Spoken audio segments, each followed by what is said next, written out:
agora teremos a MS na musculação, a evolução do treinamento de força. Com ele, que é professor, mestre e doutor em Ciências da Saúde, Alexandre Evangelista é uma das principais referências internacionais em eletroestimulação muscular de corpo inteiro. Bem-vindo ao nosso palco. Obrigado, pessoal. Obrigado pelo convite. Xavier, muito obrigado. Obrigado, Fernanda. É um prazer estar aqui com vocês. Bom dia. Vamos lá, então. É aqui que eu passo, né? Então, aqui fica vermelhinho, aqui vai. E aqui volta. Tá vermelhinho, pelo menos tá vermelhinho, tá funcionando. Aí precisa ir e voltar. Ah, tá com delayzinho, mas vai. Muito bem, pessoal, então vamos lá, a gente vai bater um papo bem bacana. Hoje eu sou profissional de educação física, trabalho já com a eletroestimulação desde 2019. Hoje eu sou o supervisor técnico-científico da rede TechFit de academia, e a gente tem uma parceria muito bacana com a Imens Pro. Então, assim, eu vou mostrar para vocês aqui a primeira parte, né? Eu acho que é uma pergunta muito interessante. A doutora Alessandra já mostrou algumas coisas muito bacanas sobre espessura muscular, que é o que eu trabalho lá na universidade, porque eu também coordeno o curso de Educação Física do Centro Universitário Católico Italo-Brasileiro. Quem não conhece, é aqui pertinho, é do outro lado da ponte. É só cruzar aqui. Até faço convite para quem quiser conhecer a gente lá. O campus é fantástico e tem pavões no campo e galinhas da Angola circulando livremente. Quem quiser conhecer o campus, ele é muito bonito. E a gente vem desenvolvendo alguns estudos em parceria com a Imens Pro sobre hipertrofia e ganhos de força e melhora de capacidade funcional. E eu vou mostrar para vocês alguns dados aqui interessantes que a gente vem desenvolvendo lá no nosso espaço. E, é claro, repetindo, eu convido vocês ao final, se quiserem conhecer o espaço, ele está aberto lá para vocês. Uma coisa importante para a gente entender, né, primeiro, o que causa a hipertrofia muscular? A hipertrofia muscular, ela tem 3 mecanismos: a tensão mecânica, o estresse metabólico e o dano tecidual. Desses 3, o mais importante, sem dúvida nenhuma, é a tensão mecânica. É a carga que você gera à sua musculatura. E isso a eletroestimulação faz muito bem. E o bacana é que a eletroestimulação, ela trabalha de forma randômica, recrutando as unidades motoras. E aí você pode, no primeiro momento, pensar, randômico não é bom, é ruim. Na verdade, não, randômico é bom. Por quê? Porque a eletroestimulação, ela gera tensão mecânica tanto em fibras vermelhas quanto em fibras brancas. E isso potencializa tanto o ganho de força quanto a hipertrofia. E o bacana é que você tem alguns estudos recentes que saíram e eles mostram que você tem uma ativação profunda dessas fibras musculares. E você, muitas vezes, com a eletroestimulação, você consegue recrutar unidades motoras que, com o treinamento de força tradicional, você não consegue. Isso não quer dizer que um seja melhor do que o outro, pessoal. Não é? O treinamento de força ele é magnífico, ele é fantástico, mas a gente tem que entender que não é todo mundo que gosta de treinar força de forma tradicional. Porque eu sou profissional de educação física, eu sou um dos primeiros a falar que fazer exercício, não é bom, é ruim. É horroroso fazer exercício. A gente está com o discurso errado. O exercício, ele não é bom, ele faz bem. É que nem fazer tratamento de canal no dente. Não é bom, mas faz bem. Né? Então, se o exercício... a gente trabalhar com exercício, se todo mundo gostasse de fazer exercício, a gente não tinha mais 60% da população brasileira com sobrepeso e obesidade. A gente não tinha taxa de desistência acima de 85% depois de 4 meses que a pessoa faz matrícula numa academia. Então, a eletroestimulação de corpo inteiro, ela vem como uma ferramenta que resolve muitos problemas de quem não gosta de treinar. O primeiro deles é o tempo. Em 20 minutos você tem muita eficiência. E aí eu só vou pedir um favor, né? Para de falar que equivale a 1 hora de exercício. Não. Uma coisa é uma coisa, outra coisa é outra coisa, né? Não dá para você comparar abacaxi com melancia. Falar que ativa também 350 músculos ao mesmo tempo, se isso acontecesse, seu coração explodia, né? Não ia dar conta da demanda metabólica. Então, ativa os principais grupamentos musculares, né? E você tem aí, não chega nem a 10% disso durante a sessão, desses 350. Mas isso não quer dizer que a eletro não seja boa, ela é maravilhosa. ela é muito bacana e eu vou mostrar para vocês os dados que a gente conseguiu, inclusive em parceria com a Imens Pro aqui, os resultados fantásticos que a gente vem obtendo aí. Bom, então, eu preciso disso daqui para ter hipertrofia, tudo bem? Tensão mecânica, estresse metabólico, a eletro também gera um estresse metabólico, você tem aí também o dano tecidual. Prova disso é que quando você começa a fazer o treinamento com eletroestimulação, mesmo quem é treinado, sente dor muscular tardia no dia seguinte. E isso denota o dano muscular, o dano tecidual, ok? É claro que depois a pessoa se adapta. E aí a gente tem outros estudos que vão além desse conceito de hipertrofia, né? Para a gente ter hipertrofia e também ganho de força, por que não? A gente precisa descansar, a gente precisa de uma alimentação saudável, à base de proteína, e nós precisamos também aí, em alguns casos, de suplementos, ok? Então, não é simplesmente chegar lá, treinar e rezar para ter hipertrofia. Você precisa aí ter... É multifatorial a hipertrofia. Uma coisa que eu fiquei muito triste quando eu vi foi aquele tenista brasileiro fazendo bicicleta depois da sessão. Na verdade, ele devia ter ido descansar, né? Não fazer bicicleta. E aí a gente sabe hoje também que a hipertrofia ela acontece mais rápido do que a gente pensava. Alguns anos atrás, quando os alunos me perguntavam, professor, quanto tempo demora para eu ter hipertrofia? A gente falava em torno de 3 meses. Hoje em dia se sabe que a hipertrofia ela já começa nas primeiras sessões de treinamento, e a gente sabe que aquele pump que a gente tem no começo, né, aquele inchaço que a gente tem, que a camiseta Hering P fica apertada, fica bacana para ir para a balada, a gente sabe que isso, na verdade, não é hipertrofia, isso é edema gerado pelo treinamento. E a eletroestimulação também ocasiona isso. E o que acontece é que nas primeiras semanas de treinamento, você tem um aumento no tamanho do músculo por causa do edema, que com o passar do tempo, ele vai diminuindo, e aí você tem um direcionamento para a hipertrofia. E é claro, com o passar do tempo também, você tem a diminuição do dano tecidual gerado pelo treinamento, que é o que a gente chama que é o efeito repetido do estímulo. E é um processo de adaptação muscular muito interessante.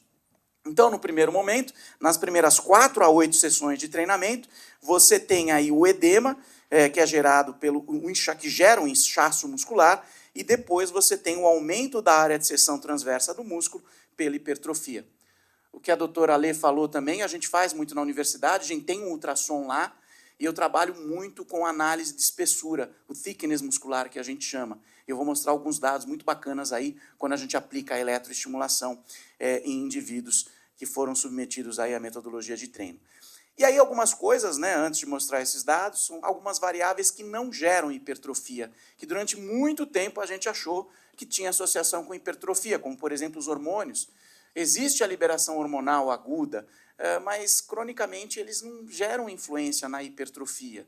Okay? O lactato, durante muito tempo, acreditou-se que o lactato ele era vilão. Hoje sabe-se que o lactato, na verdade, ele é mocinho, ele pode atuar na glicogenólise, ele pode atuar também aí, alimentando alguns tecidos, gerando energia, e o grande vilão da história é o íon de hidrogênio, na verdade, que é o que gera a fadiga. E também sabe-se que o pump ele não é indicativo de hipertrofia. Né? Então, o fato de você ter mais pump muscular, que é aquele edema, ele não tem relação direta, não é causa e efeito em relação à hipertrofia. Então, são coisas que realmente não geram hipertrofia.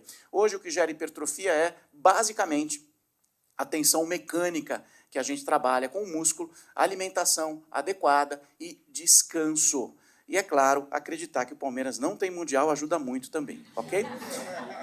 E aí vem uma pergunta que não quer calar, não é?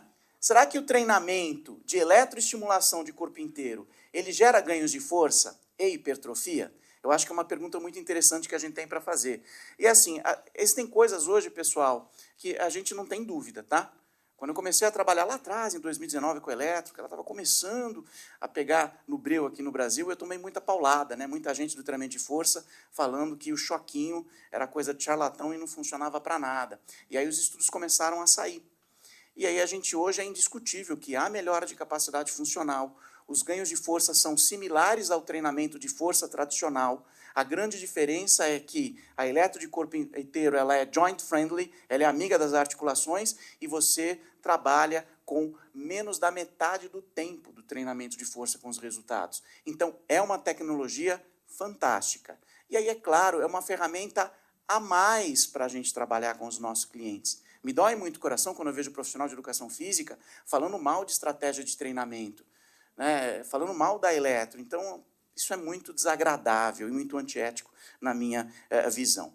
Bom, começando aqui com um trabalho que a gente publicou lá em 2019, o que nós fizemos? Foi a primeira resposta, na verdade, a primeira pergunta que a gente fez. Será que o treinamento de Eletro, quando adicionado ao treinamento de força, será que ele gera bons resultados?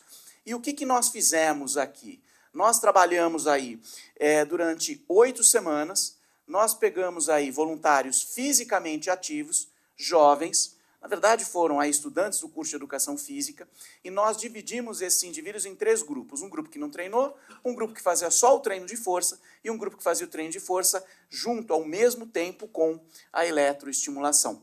Então, eles trabalharam durante 8 semanas, 2 vezes na semana. Nós analisamos a espessura através do ultrassom do bíceps braquial, do tríceps braquial e do vasto lateral. Os exercícios que eles faziam eram a rosca bíceps, o agachamento e o tríceps na polia alta. Eu sei que não é muito convencional, não é isso que a gente faz na prática, mas dentro da pesquisa a gente tem que isolar variáveis para deixar aí a proposta factível, né? Uma coisa que eu acho, uma crítica que eu faço, né, quando a gente tem estudo, muitas vezes não se assemelham aí à realidade, mas é assim que funciona para a gente transportar para a realidade, não tem jeito. E nós analisamos também a força, então nós fizemos a análise da hipertrofia e fizemos também a análise da força, com teste de uma repetição máxima. E o que nós vimos ao final das 8 semanas? Chamar atenção para 2 coisas, né? Primeiro, então você tem a força de bíceps, força do agachamento aqui, e a força dos extensores de cotovelo, o tríceps. Momento pré, momento pós, nós temos o delta percentual, que representa o ganho em relação ao percentual. E nós temos aqui o tamanho do efeito. Por que o tamanho do efeito é importante em estudos clínicos?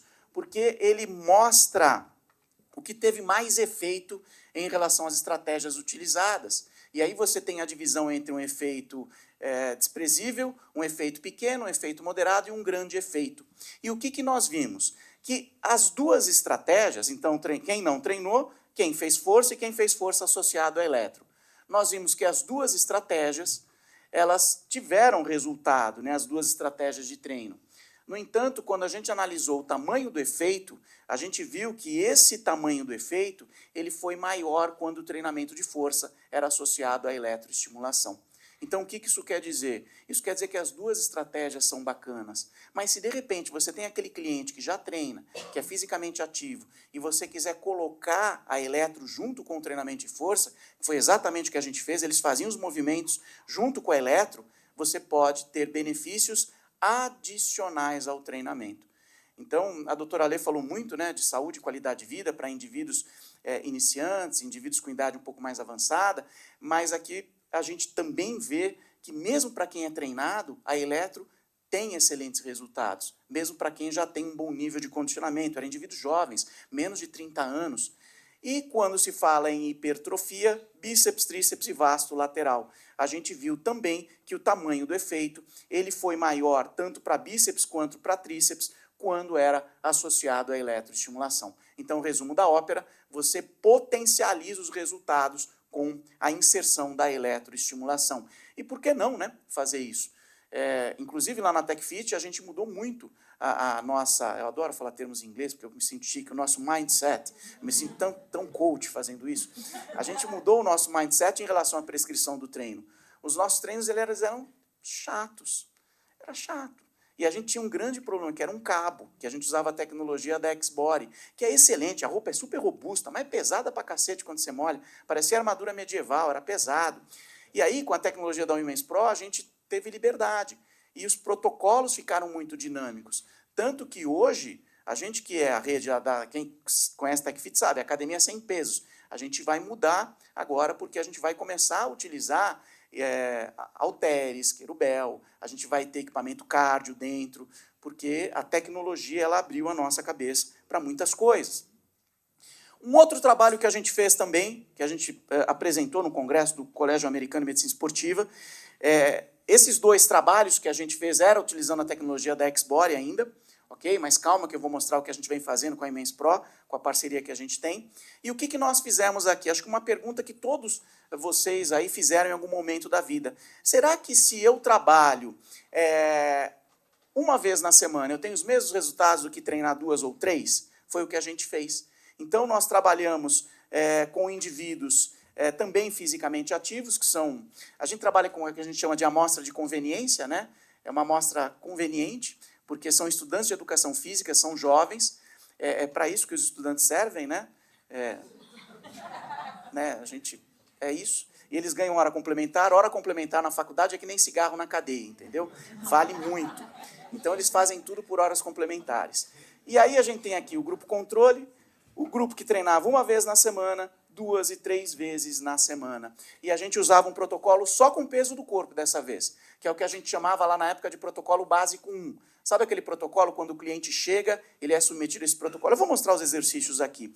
E a gente fez aqui alguns testes funcionais dessa vez. A gente não analisou só força e espessura muscular. A gente analisou a flexão de braço, teste abdominal de 1 minuto, fez um teste de campo de VO2 máximo e aí, é claro, a espessura muscular.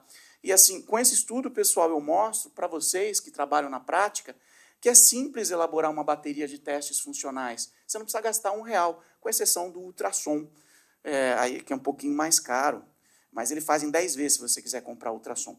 E aí você tem a resistência, flexão de braço, abdominal de 1 minuto e um teste de ioiô, que você precisa de um espaço de 25 metros, que a pessoa vai e volta seguindo um som, e no final você tem o resultado do consumo máximo de oxigênio. Então, 8 semanas, eles treinaram 1, 2 ou 3 vezes na semana e tem um grupo controle. Esses eram os exercícios. Então, a gente tinha um crucifixo, tinha um agachamento, tinha uma remada, tinha uma flexão de cotovelo, uma extensão de cotovelo, tinha a flexão de joelho, tinha aí o abdominal em pé. Então, era um protocolo básico 1, usando só a eletroestimulação. E aí o interessante, né, você tem as variáveis aqui, e o que nós vimos? Flexão de braço, abdominal de 1 minuto, VO2 e a hipertrofia do vasto lateral, na verdade o thickness, a espessura do vasto lateral. Aí eu vou adiantar muito o número, né? O que a gente viu de forma geral? Que em algumas variáveis, quando você vê um símbolo lá, então a letrinha A aqui, por exemplo, né, e o hashtag, quer dizer que isso foi superior do momento pré para o pós e superior em relação ao grupo controle. E o que nós vimos? Em algumas variáveis, quanto maior a frequência semanal, melhores os resultados. Só que independente disso, em algumas variáveis que a gente usou, porque isso aqui a gente chama de variável associada à capacidade funcional, que é força, né? A capacidade de empurrar e a capacidade de flexionar o tronco, e aqui a gente tem o condicionamento físico e aqui a morfologia muscular. E aí o que a gente viu? Que mesmo para indivíduos que estavam no grupo de treinamento 1 vez na semana, houve melhora de capacidade funcional. Então, o que isso nos mostra? Que se de repente você tem aquele cliente ou aquela cliente que faz outras atividades, você pode sugerir 1 vez na semana eletroestimulação, que ele vai ter bons resultados também. Ou não, você tem aquele cliente que está do outro lado, que ele só faz a eletroestimulação. Não tem problema nenhum você pedir para ele treinar 3 vezes na semana. Inclusive, com esse estudo aqui, a gente derrubou uma crença que eu mesmo tinha, que era de falar que só podia treinar eletro 2 vezes na semana. E, na verdade, você pode treinar 3 vezes na semana. E agora a gente está tentando aí articular uma proposta, se o Xavier topar, e o Jefferson também, de colocar os alunos para treinar todos os dias. Porque é para isso que aluno serve, né? E aí, vamos ver se eles treinam todos os dias, se ninguém morre, ninguém tem ninguém faz xixi marrom, vamos ver. Essa é a ideia. Mas o que a gente sabe é que 3 vezes na semana você tem bons resultados, sim. Ok? Para quem quiser também, né, tem um estudo de revisão que a gente publicou em 2024, que fala de todas as variáveis que tem sobre treinamento. Inclusive, eu fiquei muito feliz, foi aqui que eu fiquei sabendo, que eu sou, acho que, o 3º maior que mais publica, né, no mundo sobre eletro. Na verdade, assim, sem falsa modéstia, eu nunca quis isso. Eu só comecei a publicar porque eu não quero ser mandado embora da faculdade, que a gente tem que produzir lá, e aí acabou acontecendo isso. E aí eu tive bons parceiros no caminho que ajudaram muito, né, a esse objetivo. Então, nesse estudo de revisão, eu recomendo que vocês leiam, até volto um pouquinho, quiserem tirar foto. Eu consigo passar para vocês, né, encaminho para o Xavier, para o Jefferson, para a Fernanda, e mostro para vocês, porque lá a gente reuniu o que tem de mais atual na eletro, de tudo, de capacidade funcional, de hipertrofia, de melhora de saúde, variável psicológica, tudo nisso daqui tem, todas essas variáveis tem nesse estudo, inclusive os efeitos colaterais, que vocês sabem, todo treino tem efeito colateral. É que na eletroestimulação, se você não souber manipular o equipamento, esse efeito ele pode ser grave, então precisa ter responsabilidade, e essas formações aqui, elas são muito importantes para isso, beleza? Então, a gente delimitou, né, como a eletro funciona no estudo, a gente falou que tem hipertrofia, tanto para sedentário, quanto para idoso, quanto baixa aptidão física, é onde mais funciona, mas isso não quer dizer que isso não funciona para quem é jovem e saudável, né, mas eu acho que assim, hoje a gente tem que começar a focar nessa população, pessoal. Porque não é, e aí eu falo isso para os educadores físicos, né, os profissionais de educação física, na verdade, não é o glúteo da gota ou o bíceps do meninão que vai pagar a sua conta. Quem vai pagar os seus boletos é o idoso, é o cardiopata, é o hipertenso, é o obeso. E a doutora Alê falou uma coisa muito bacana, eu concordo com ela, os remédios emagrecedores, eles vieram para ajudar.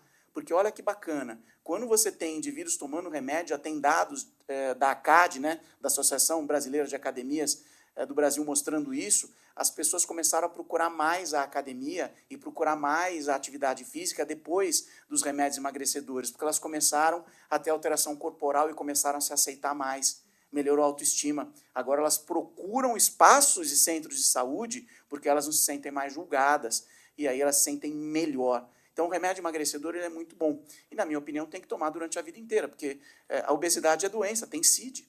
O diabético não tem que tomar remédio? O hipertenso, então, o obeso também tem que tomar remédio a vida inteira. E eu acredito que com as quedas de patentes, os remédios eles fiquem cada vez com preços mais acessíveis. E em 2030, você já vai ter os remédios emagrecedores tendo o mesmo efeito do que uma cirurgia bariátrica, sem uma perda grande de massa muscular, que eles estão conseguindo isolar também a miostatina para minimizar a perda de massa muscular. Então, é bom, vai ajudar. E a eletro, ela cai como uma luva para essa população, ok? E aí, nesse momento final, eu acho que eu estou no tempo ainda, né? Porque como ninguém me dá bola em casa, quando eu venho aqui, todo mundo me ouve, eu falo muito. Quanto tempo eu tenho, Fê? Desculpa.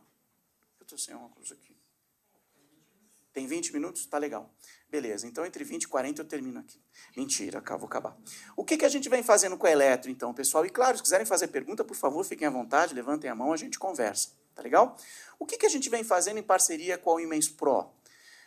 Como eu disse para vocês, nós temos lá o Centro Universitário Católico, eu coordeno o curso de Educação Física, é o maior curso do campus, a gente tem hoje 1.800 alunos lá na Educação Física, tem aí curso manhã, tarde e noite no campus, e a gente tem um espaço muito bom, né? A estrutura lá do campus ela é muito boa.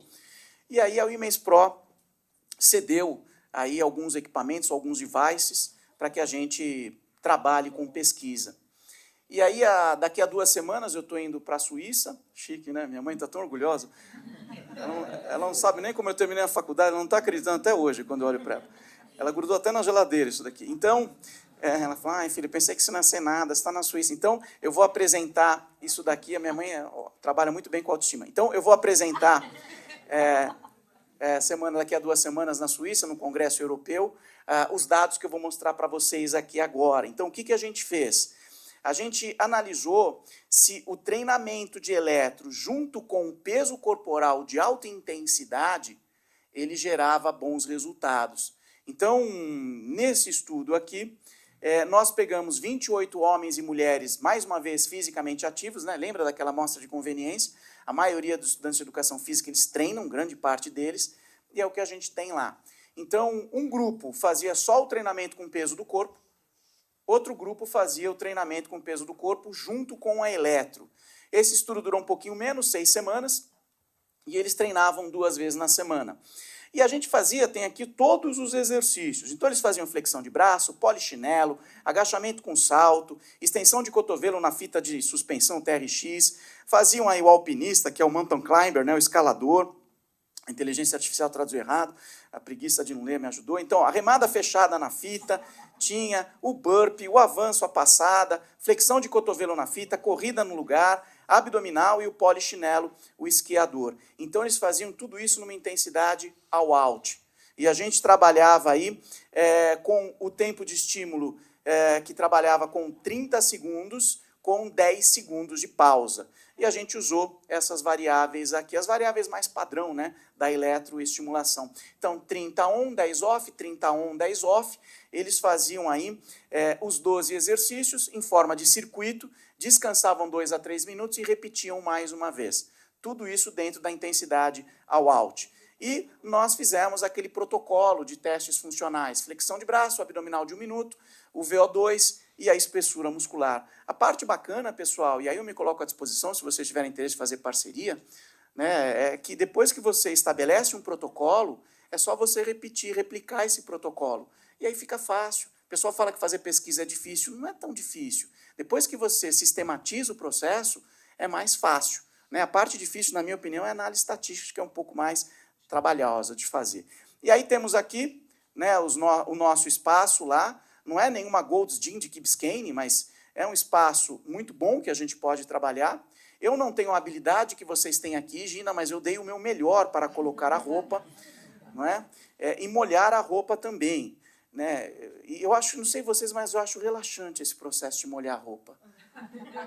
Quando eu estou estressado, eu vou molhar uma roupa. Eu falo, né? É relaxante. E aí, a gente vestia os estudantes e tinha um grupo, né? Olha, eu nunca vi ninguém feliz para tomar choque. Olha como eles gostam de complementar. O padrão motor de alguns é muito ruim, né? Porque são movimentos que eles não estão acostumados a fazer, né? Parece que... e aí você tem... a Grazi me ajuda muito, ela fez o treinamento aqui com a Gina, e ela que é responsável por tocar os protocolos. E aí você vê estudantes sem roupa e estudantes com o treino era exatamente o mesmo. A diferença é que uns vestiam a roupa e os outros não.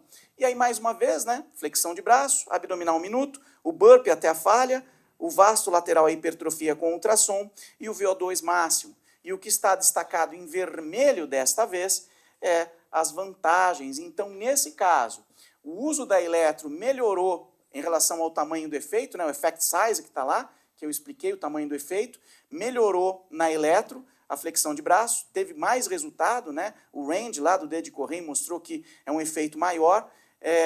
O abdominal de 1 minuto também teve mais resultados, e aí, neste caso, o burpee foi estatisticamente significativo. Então, quem treinou com a roupa conseguiu fazer mais burpee, e teve um VO2 maior também. Então, veja, a roupa de eletro, ela gera mais resultados. O que a gente não pode esquecer aqui, pessoal, é que são indivíduos jovens e treinados, ok? Ah, mas eles nunca tinham sido submetidos à eletroestimulação? Não, nunca. Mas, mesmo assim, eles apresentaram bons resultados. Isso mostra, mais uma vez, que a eletro potencializa, sim, o resultado. Ok? E aí, por fim, a conclusão. O impacto aí da eletro ao treino com peso corporal apresenta aí maiores tamanhos do efeito na maioria dos resultados funcionais, sem contar melhoras significativas no desempenho aí do VO2 e também do burpee. Isso não aconteceu com quem treinava só com peso corporal. E aí, só para a gente encerrar, né, essa parte aqui, esse nosso bate-papo, um outro trabalho que a gente está fresquinho, eu até trouxe os resultados aqui a pedido do Xavier e do próprio Jefferson. O que a gente fez? A gente começou a analisar agora se a largura do pulso ela tem resultado na hipertrofia. O que a gente fez? A gente pegou um grupo que treinou com uma largura do pulso de 200 e um grupo que treinou com uma largura de 400. A gente sabe que a forma, né, como a corrente elétrica é entregue, e a gente sabe que isso tem relação direta no conforto do treino. E a gente quis ver se, de repente, tem diferença, porque qual que era a nossa hipótese? Bom, se a corrente elétrica ela é entregue com maior intensidade, ela é entrega com maior presença, talvez 400, o S gere mais hipertrofia do que 200. Essa era a nossa hipótese inicial. E mesmo que isso gere mais desconforto, talvez a gente consiga corrigir isso com uma semana de adaptação para depois trabalhar com uma duração de pulso maior. E foi o que a gente fez. Então, nesse estudo, o estudo ele durou 8 semanas que a gente fez. Os resultados, eu fiz a análise desses resultados há 2 semanas atrás. O que a gente fez nesse estudo aqui? Então, de novo, 40 estudantes universitários, homens e mulheres, e é sempre outra amostra, tá, pessoal? A gente não tem amostra viciada, não. Quem participou de um projeto um semestre não pode participar do outro semestre. Então, são sempre novos estudantes que vêm para participar do projeto. E aí, como a gente já vem fazendo isso há alguns semestres, é bastante famoso. A gente tem até lista de espera hoje dos estudantes para tomar choque. Eu me sinto o Sr. Grey e eles a Anastácia, assim, nos 50 tons de cinza. É muito bom. Então, o que a gente fez? Tem o recrutamento, a gente pegou aí os estudantes universitários. A primeira visita, a gente tinha uma familiarização dos exercícios, eles passavam por uma sessão, né, de eletroestimulação, uma sessão meio padrão aí, para que eles sentissem o equipamento. A gente esclarecia todas as dúvidas, eles assinavam o termo de consentimento. E aí, uma segunda visita aqui, a gente mudou os testes funcionais. A gente trabalhou com a espessura muscular sempre, né, morfologia muscular é muito importante, é padrão ouro hoje, ultrassom 1 dos. A gente analisou potência muscular, a gente tem um tapete lá de salto, então eles saltavam e a gente via a potência. E eu fiz um teste de 10 metros, um teste sprint simples mesmo, com cronômetro, de 10 metros. E a gente avaliou também a força muscular, um RM no agachamento. Então aqui a gente avaliou potência, velocidade, força e a morfologia muscular. Durante 8 semanas, eles faziam simplesmente 3 exercícios. Era um protocolo muito curto. E eu sei, de novo, né, isso foge da realidade, mas, como eu disse, a gente tem que enquadrar a metodologia dentro da ciência. Eles faziam só o agachamento, agachamento com salto e o avanço. 20 segundos de estímulo, 10 de pausa e 2 minutos de intervalo entre os exercícios. A gente trabalhou também com uma progressão em relação ao volume. Nas primeiras 2 semanas, eles faziam só 2 séries por exercício. Na semana 13 e 4, eles faziam 3 séries. E nas últimas 5 a 8 semanas, eles faziam 4 séries. Então, um treino que em 3, 4 minutos demorava mais para molhar a roupa do que o treino, às vezes. E vestir a roupa do que o próprio treino. É pelo menos na minha velocidade de vestimento de roupa. E aí, o que eles faziam aqui? Eles trabalhavam agachamento com salto e o avanço. Um grupo, a gente trabalhou com uma largura de pulso de 200, outro grupo, uma largura de pulso de 400. E a gente avaliou força, potência, velocidade e hipertrofia. 8 semanas, eles vinham treinar 2 vezes na semana. E, pessoal, por incrível que pareça, teve muita gente, jovem, saudável, que ficou com dor muscular aqui nas primeiras semanas, tá? Então, a gente tem que tomar cuidado, principalmente no grupo de 400. Diga. Como que você faz? Porque, assim, aí eles assinam um termo que eles não podem fazer outro tipo de treino? Então, olha só, você acabou com o meu estudo, você mostrou um dos vieses do estudo. Eu estava me achando aqui o fodelão, você foi lá, desculpa, Xavier, estava me achando aqui o magnífico, você foi lá, acabou. Quais foram as limitações do nosso estudo? Primeiro, se eu virar para estudante de educação física e falar, você não pode treinar, ele fala, então eu não posso participar do estudo. O que nós fizemos? Como é que a gente analisou o nível de atividade física? A gente trabalhou com recordatório e a gente jogou um tal de PAC, que é um questionário de análise da atividade física, International Physical Activity Questionnaire, esse daí, Questionário Internacional de Atividade Física. A gente analisou o nível de atividade física e todos eles faziam mais de 150 minutos de atividade física na semana. A média de prática de treinamento de força desses indivíduos era de 2 anos, mais ou menos, a média. E aí, eles continuaram treinando normalmente. O que está faltando aqui para a gente tentar corrigir isso? Um grupo controle. Tem que ter um grupo controle. Então, como isso daqui é um piloto, a gente vai continuar o semestre que vem, vai aumentar essa amostra, porque a gente fez o cálculo do tamanho da amostra, a gente tem, se eu não me engano, acho que são 14 em cada grupo, 14 e 15. A gente precisaria de pelo menos 15 em cada grupo, e falta o grupo controle. Então, a gente vai continuar o semestre que vem, mas é um viés do estudo, sim, não tem. Pode ser que, de repente, eu tenha aumentado minha carga de treino durante a eletro, fora da eletro, e isso gerou mais resultado. Isso pode acontecer, tá? Mas é uma limitação, que a gente vai tentar corrigir o semestre que vem. Com relação à intensidade, como que você fez para poder entregar e depois parametrizar isso? Porque, às vezes, uma pessoa consegue aguentar um pouco mais do que outra, a relação da sensibilidade, não só a largura do pulso ou os hertz que for programado, mas a intensidade também manda um pouco nesse padrão. Como que padroniza isso no estudo? Essa daí eu sei responder. Essa daí. A gente trabalhou com percepção subjetiva de esforço. Então, independente do que acontecesse, tinha que estar entre 6 a 8. E a Grazi, né, que foi a que geriu lá, gestor, administrou os treinos, você fala de você, professora Lê, mas também 2 vezes Covid, vacinado eu peguei, a desgraça. E o zumbido, você também tem zumbido na cabeça, às vezes? Você escuta vozes também? Mentira, tô brincando. Então, eu tenho então aqui a gente trabalhar com percepção subjetiva de esforço. A Grazi é a todo momento, de 0 a 10, tinha que estar entre sempre 6 a 8. Eu sei, a tecnologia da Imens Pro, ela permite a gente ir além disso, porque a gente dá para trabalhar lá com os miliamperes, fica tudo registrado. E a gente também, para o futuro, a gente está aí pensando em começar a controlar carga de treino através dos miliamperes, que tem já estudo publicado que ensina como fazer isso. E a gente tem o mesmo controle do volume total de treino e também, da mesma forma que eles fazem no treinamento de força, a gente consegue fazer na eletro. Tá legal? Mas, de forma geral, ainda é percepção subjetiva. Aí você fala, mas aí é muito subjetivo, né? Concordo. Mas todo estudo que você vai ler de eletro é percepção subjetiva. Tá legal? Mais perguntas? No treinamento aqui com a Gina, ela teve um olhar bem clínico para uma aluna que faz a gestão de alguns medicamentos, que ela notou no aplicativo, né, no iPad, que estava bem alto. Ela explicou para mim, para o pessoal que estava aqui, que isso é referente à medicação, inibiu um pouco os estímulos para ela. O senhor tem algum estudo com base nessa insensibilidade, talvez, né, para os estímulos? Não, o que eu tenho é aplicação prática. A gente teve alguns efeitos adversos na TechFit durante esses anos todos que eu estou lá, com a tecnologia de eletroestimulação, principalmente da Xbody na época, né? Teve. E por que que os efeitos aconteceram? Uso de drogas recreativas e álcool. Isso dá efeito adverso. Ela era uma paciente idosa, né? Então eram medicações que ela não precisava. Droga recreativa não, então. Não, são medicações de controle. Eu falo assim, a inibição ela vai acontecer para isso, porque os idosos são mais sensíveis aos São. estímulos, mas a medicação inibe porque estava numa intensidade alta. O problema é que a gente não sabe a interação que tem medicamentosa, nem com o treino tradicional, muitas vezes, né? Imagina com a eletroestimulação. Aí precisa ver o que a gente faz na TechFit. Toda vez que tem algum efeito adverso, já faz tempo que não tem. Eu estou lá na TechFit desde 2019, dá para contar nos dedos os efeitos adversos que a gente tem.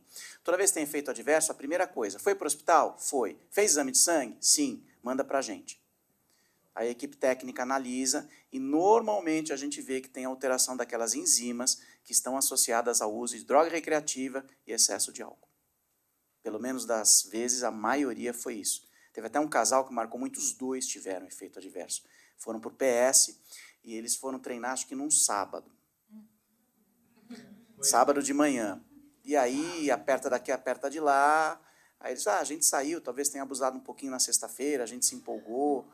E assim, entendeu? Então, é isso. Agora, terapia medicamentosa, precisa ver a interação. Precisa ver qual que é o tipo de medicamento, que é o que a gente faz. Eu estou dentro do hospital, então, normalmente, eu aplico a eletro paciente com todos os tipos de medicamento. Então, assim, eu tenho feito aquele sedato com droga vasoativa, vários tipos de medicamento. Normalmente, a gente não vê um impacto tão grande. Lógico, parte de sensibilidade no paciente que está sedado, né?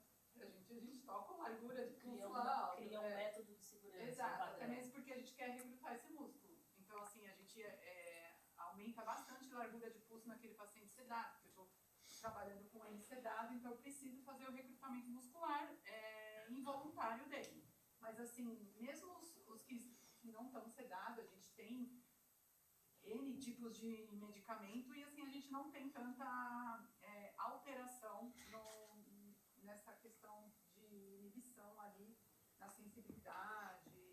Eu acho que mais provável são alguns que geram ali um impacto maior quando tem na questão de algumas drogas, né, que acabam persistindo ali no sistema da... O que pode acontecer, pegando a extensão do que a Alê falou, de repente você tem... Aqui a gente não teve nenhum problema. E olha que estudante universitário fuma muita maconha, né? Eu falo para eles, para de fumar que vocês vão ter efeito adverso. E aí acho que eles dão tempo durante o estudo. Mas brincadeiras à parte, o que a gente faz quando trabalha com universitário? A gente toma muito cuidado com a adaptação. Então a gente faz os treinos de familiarização uma semana, às vezes antes do estudo, mostra, eles treinam, e aí a gente teve um efeito colateral só. Teve um estudante que fez o treinamento E aí, no dia seguinte, ele não estava, 2 dias depois ele apareceu, não conseguia andar. Aí eu falei, Danilo, lembra teu nome? O que aconteceu? Não, professor, sabe o que é? O Danilo, ele é corintiano, então... E aí eu falei, Dani, o que aconteceu? Não, professor, sabe o que é? Eu me empolguei, eu senti o pump, eu cheguei em casa e coloquei uns eletrodos que eu tenho em casa e fiquei fazendo mais meia hora o eletrodo em casa. É o Danilo. É isso. Desculpa. Inclusive, esse problema que teve dos estudantes, inclusive foi uma das unidades que eu trabalhei com o protocolo básico da TechFit, que é aquele 4x2. Então, sim, viu que foi encontrado, né, substâncias, né, na corrente sanguínea ilícitas. Então, assim... A CK ela vai aumentar. A creatina quinase aumenta se você ficar no sol durante muito tempo. Então, você tem aumento de creatina quinase, e com isso, vai tendo o efeito repetido do estímulo, ele diminui o nível de creatina quinase. O exercício, ele gera creatina quinase, pessoal. Tá? Então, assim, assistir o jogo do Vasco gera aumento de creatina quinase. Então, você tem o estresse, ele gera um aumento da creatina quinase. Todo tipo de exercício vai acontecer isso.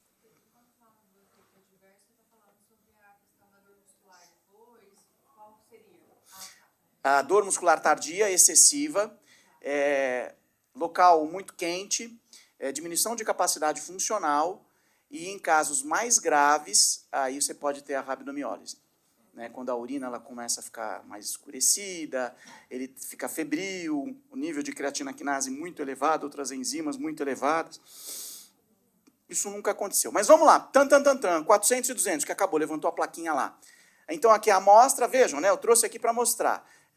Para mostrar a amostra. Então, ó, você tem indivíduos jovens, 2 grupos, um grupo com N de 15 e outro de 14. Lembra que eu falei que precisava de 15 em cada? Aí a gente tem grupo controle. Então, a gente continua o semestre que vem e aumenta, porque o treino é curtinho.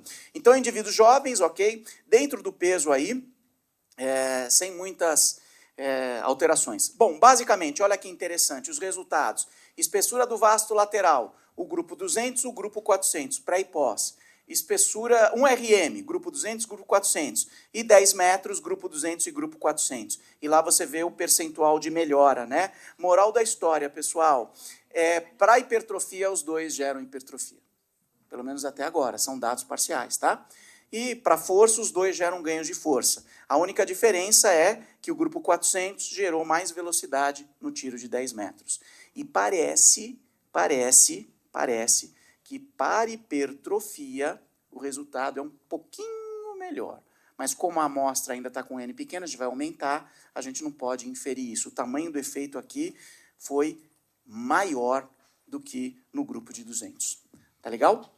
Então, é isso. Eu quero agradecer, pessoal. Desculpa se eu respondi rápido as perguntas, né? Depois a gente pode bater um papo, se vocês quiserem. Vou deixar os meus contatos aqui. O meu e-mail é alexandre.lopes@italo.edu.br. Se vocês quiserem conhecer o nosso Centro Universitário Católico, fiquem à vontade, né? Se quiserem, tem até a paróquia lá para rezar, além dos pavões. É um centro católico de verdade mesmo, apostólico romano. E aí tem o meu Instagram, @alexandreevangelistaoficial, e o meu contato. E eu quero agradecer mais uma vez pela parceria e pelo convite de estar aqui. Obrigado a vocês, pessoal. Valeu!